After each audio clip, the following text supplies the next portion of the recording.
السلام علیکم ورحمۃ تعالی وبرکاتہ۔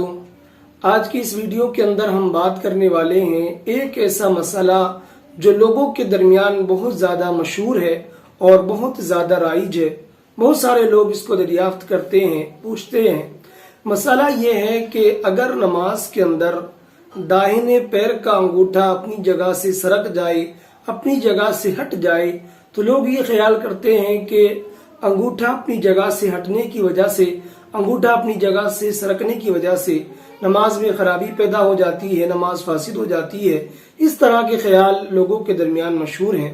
تو آج ہم اس ویڈیو کے اندر سمجھنے والے ہیں کہ اس کی کیا حقیقت ہے۔ لوگوں کے درمیان جو یہ بات مشہور ہے کہ اگر داہنے پیر کا انگوٹھا نماز کے اندر اپنی جگہ سے ہٹ جاتا ہے، سرک جاتا ہے، تو نماز میں خرابی ہو جاتی ہے۔ اس طرح کی باتیں لوگ کرتے ہیں۔ تو اس کی کیا حقیقت ہے؟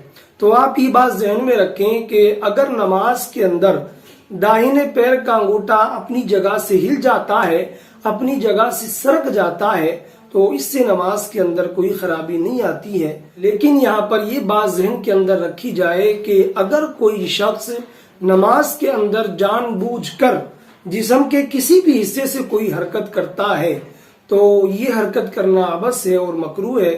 ایسا نماز کے اندر نہیں کرنا چاہیے۔ تو آج کی اس ویڈیو کا خلاصہ یہ ہے کہ جو لوگ یہ خیال کرتے ہیں کہ اگر کوئی نماز پڑھ رہا ہے اور نماز پڑھتے ہوئے اس نے اپنے داہنے پیر کے انگوٹھے کو اپنی جگہ سے ہٹا لیا یا وہ سرک گیا تو نماز میں خرابی پیدا ہو جاتی ہے، تو آپ ذہن میں رکھیں کہ ایسا کچھ نہیں ہے، بلکہ جو لوگ یہ خیال کرتے ہیں کہ انگوٹھا ہٹنے کی وجہ سے، سرکنے کی وجہ سے نماز میں خرابی آ جاتی ہے، نماز فاسد ہو جاتی ہے، یہ ان کی جہالت ہے اور غلط فہمی ہے۔